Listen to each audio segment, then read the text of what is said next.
At 14:30 on September 19th, 1944, Captain Everett Pope pressed himself flat against the jagged coral at the base of Hill 100 on Peleliu and watched Japanese machine gun barrels sweep back and forth across the open ground ahead of him. He was 25 years old.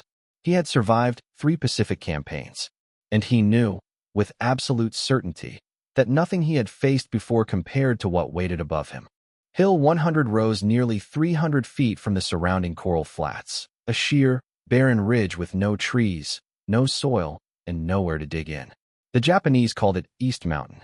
For 4 months, engineers from the 14th Infantry Division had carved firing ports directly into the limestone, linking bunkers, caves, and trenches into a single interlocking fortress.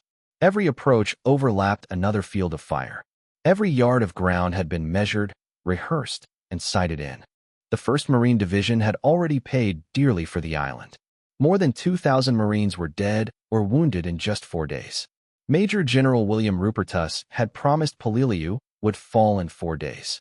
He was catastrophically wrong. The Japanese no longer charged beaches screaming into machine gun fire. They let the Marines come inland, then bled them dry in the ridges. Company C had landed with 235 men on September 15th. 4 days later, Pope had 90 Marines left who could still fight. Over 60 were already dead or wounded, and the battalion had suffered 71% casualties assaulting these ridgelines. Pope knew what Hill 100 meant. Whoever held it controlled the southern approach to Bloody Nose Ridge. If the Japanese kept it, the division would stall. If the Marines lost it again, hundreds more would die trying to retake it. 2 Sherman tanks were supposed to support the attack. Both slid off the narrow coral causeway on the approach and became useless hulks. The Marines crossed the causeway anyway. Miraculously, not a single man was hit. The Japanese were conserving ammunition. They wanted the Marines closer. They wanted every bullet to matter. The climb began at 1,500 hours.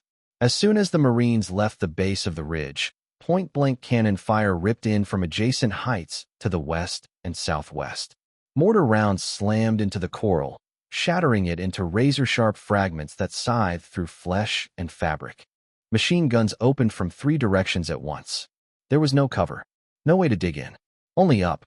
Pope climbed first. His men followed. Every 10 feet of elevation cost another Marine. A burst of machine gun fire cut down 2 men at once. A mortar round wounded 3 more. The coral deflected bullets into unpredictable paths, turning near misses into lethal ricochets. Still, the Marines climbed.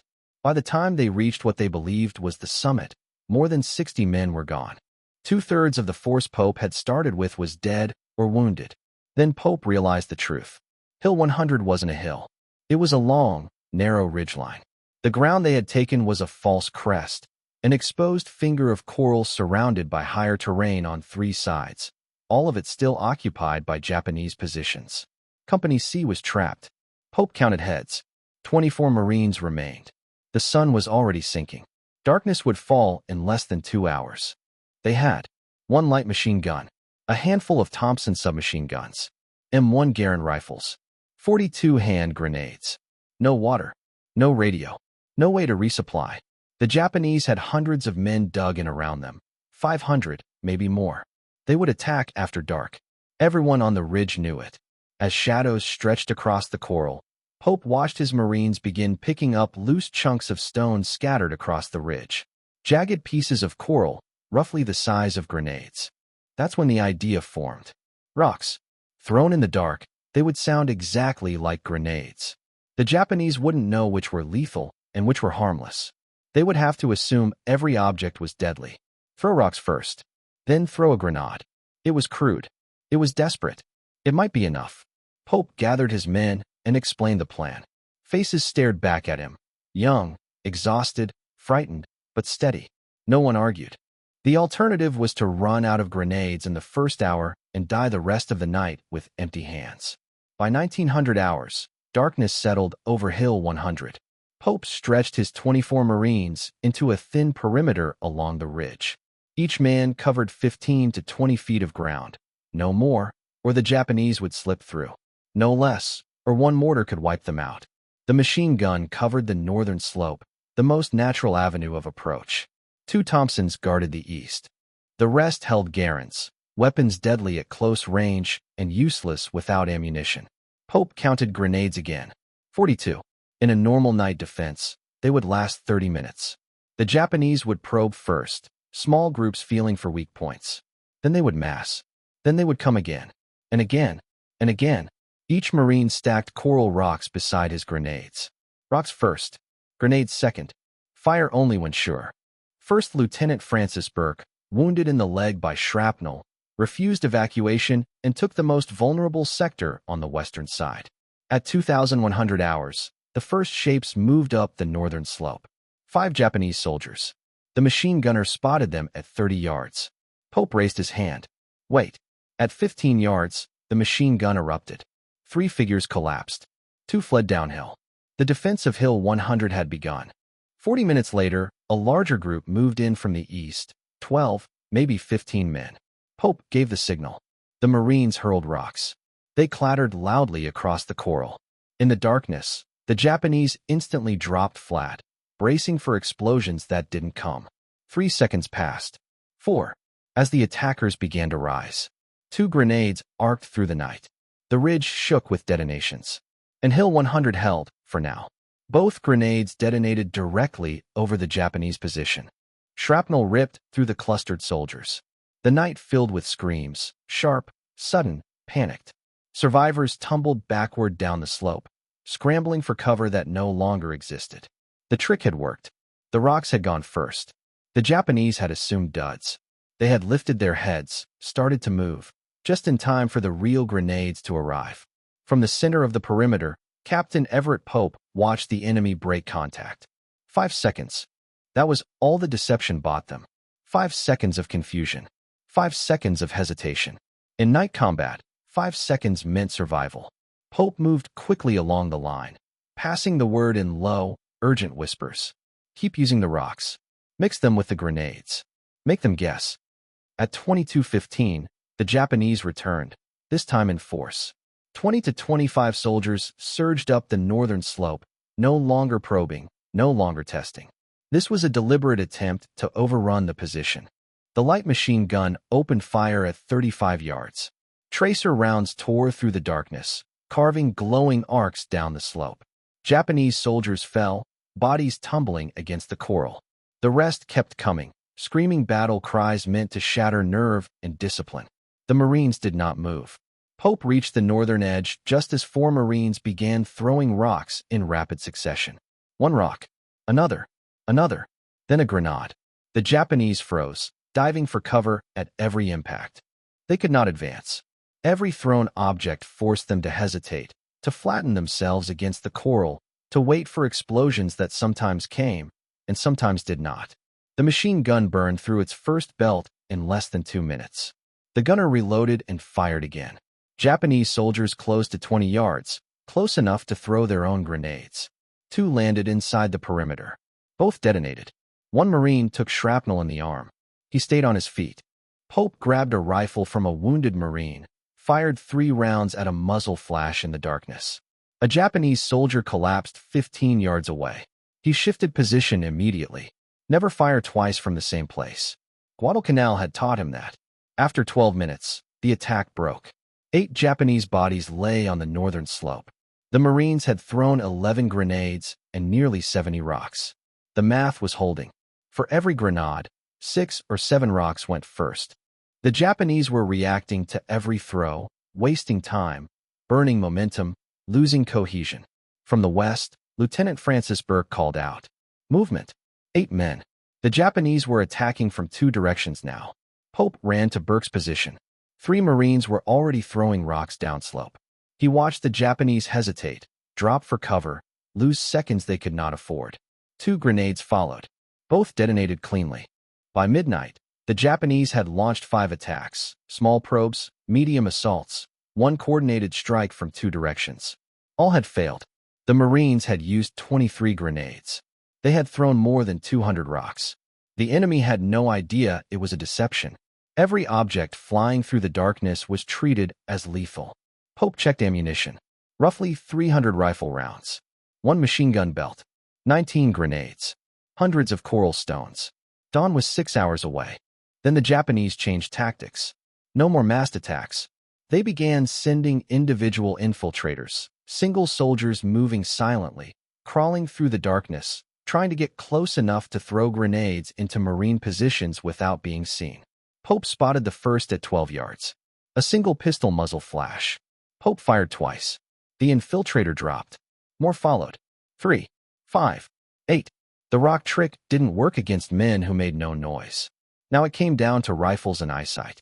2 Marines were wounded during the infiltration phase. One took a bullet through the shoulder. Another caught grenade fragments that landed 3 feet away.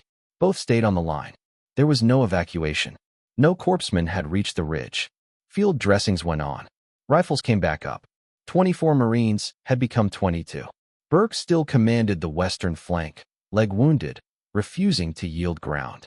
At 0230, the Japanese launched their most complex attack yet. Simultaneous assaults from north, east, and west. 50 to 60 soldiers. Pope understood immediately. They were trying to overwhelm the defense everywhere at once, force the Marines to divide their remaining grenades and ammunition across 3 fights. The northern assault hit first. 20 men charged uphill. The machine gun fired, then went silent. The belt ran dry. The gun was finished. The Marines switched to rifles and grenades. Rocks flew. 5, 6, 7. Then 2 grenades. The explosions stalled the advance. 10 seconds later, the eastern slope erupted. 15 Japanese soldiers. The Thompson guns opened fire at 25 yards. Short bursts. Brutal effect. Then both guns went empty. 20-round magazines. Gone in seconds. The Marines threw again. Rocks and grenades mixed. The Japanese dropped after every throw, unsure what would explode. The western flank was the worst. Only 4 Marines held that approach. 12 Japanese soldiers hit them hard. Burke threw every rock within reach. Then his last 3 grenades. The blast bought just enough time for riflemen from the center to shift and support his position. Concentrated fire finally broke the attack. 8 minutes. When it ended, 1 more Marine lay dead, killed by a direct grenade hit. 21 Marines remained. Pope counted again. Less than 200 rifle rounds. 6 grenades. 1 Thompson magazine. No machine gun. The position was barely holding. But the slopes below Hill 100 were littered with bodies, 20 at least, maybe more. The rock deception had slowed every attack. Every hesitation had mattered. Pope checked his watch. 0300 hours. 3 hours until dawn. 3 hours until daylight exposed every position to Japanese guns. 3 hours until artillery and mortar fire would make the ridge unlivable. They had to survive until morning. At 0315, Pope heard movement, lots of it. Japanese voices. Boots on coral. 60 to 80 men massing below. This would be the last assault. At 0330, they came. From all 3 sides. Screaming. Running. No caution. No maneuver. A suicidal charge. Everything the Japanese had left. Pope's Marines opened fire with everything they had. M1 Garand's. The final Thompson magazine. Rifle fire at point-blank range. The ridge erupted in noise, muzzle flashes, and chaos as the final fight for Hill 100 began. Japanese soldiers fell at 20 yards. Then 15. Then 10. They kept coming. The Marines threw the last of their rocks. Handful after handful of jagged coral stones ripping through the darkness. Arms burned. Fingers bled. Then came the final grenades. 6 grenades. All thrown in less than 30 seconds. The explosions punched brief holes in the assault. Moments of space, flashes of light, but the gaps closed instantly. There were too many attackers. Bodies filled the voids. More came over them. At 5 yards, Captain Everett Pope gave the only order left. Bayonets. Steel slid onto rifle barrels. Marine Corps doctrine was simple. When you can see the enemy's face, you stop shooting and start killing. 3 Japanese soldiers reached the northern perimeter. What followed was not a firefight. It was a brawl. Rifles became clubs. Bayonets drove into flesh. Fists slammed faces. Men screamed, cursed, gasped, and bled in the darkness. 1 Marine went down with a Japanese soldier on top of him. Another Marine lunged forward and drove his bayonet through the attacker's back. The body collapsed in a heap. On the western flank, everything broke. 4 Marines could not hold against 15 attackers. Lieutenant Francis Burke killed 2 Japanese soldiers with his rifle before it clicked empty. He dropped it, reached for his entrenching tool, a standard folding shovel, its edge sharpened by weeks of use, and swung it like an axe. The blade caught a Japanese soldier across the face. The man went down instantly. Burke kept swinging. Other Marines fought with knives, with fists, with anything they could grab. The position was being overrun. Pope ran to the west, fired his last 5 rounds, dropped 3 attackers at 8 yards, and felt the rifle go dead in his hands. Empty. No ammunition. He looked around, desperate, and saw it. An empty wooden ammunition box. Heavy. Solid. About a foot long. Pope grabbed it with both hands and hurled it with everything he had. The box slammed into a Japanese soldier's chest and knocked him backward off the ridge. The man screamed as he fell 300 feet into the darkness. The Marines saw it, and they understood. Hands grabbed empty ammo boxes, crates, anything with weight. They threw them like weapons. One box struck a Japanese soldier in the head, skull crushed, dead before he hit the ground. Another shattered ribs and sent a man tumbling. The Marines were no longer fighting with ammunition. They were fighting with gravity. At 0400, the Japanese assault broke. Not because it failed, because it changed.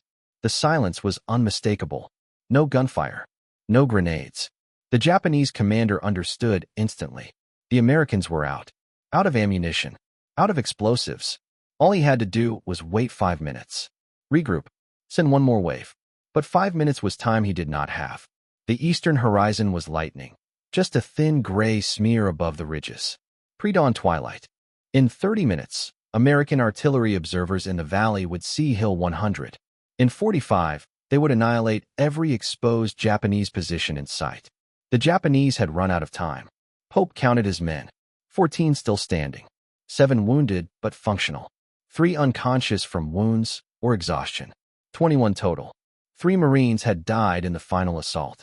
The ridge was littered with shattered boxes, spent casings, grenade pins, coral rocks, and bodies. At least 30 Japanese dead lay on the slopes, probably more. No grenades remained. Roughly 30 rifle rounds, scattered among 14 men. No machine gun. No Thompson ammunition. Only knives. Entrenching tools. Bare hands. And the ridge they had held for 8 straight hours against an enemy force that outnumbered them 20-1. Dawn came at 0545. The sun rose over the eastern ridges and exposed Hill 100 for the first time. The damage was unmistakable. Bodies lay across the slopes, north, east, west. Coral was dark with blood. Every Marine position was marked by empty casings and piles of stone. The Japanese could see everything now. They could count the Marines. See how few remained. Understand exactly how vulnerable the position had become. At 0600, the first artillery round landed. 70mm mountain gun. 30 yards north. The second round landed 20 yards away. The third, 15. The Japanese gunners were walking the fire directly onto the ridge. There was nowhere to hide.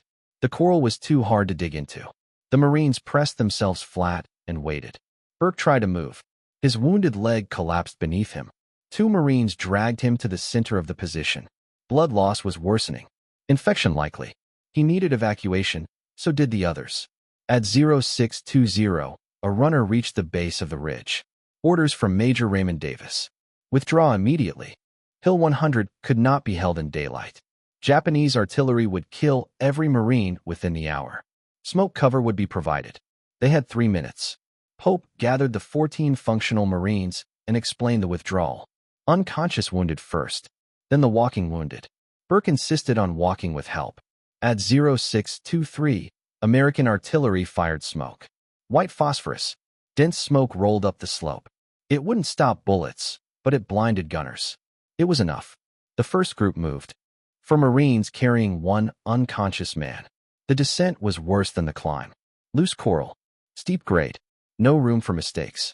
Japanese machine guns fired blind into the smoke.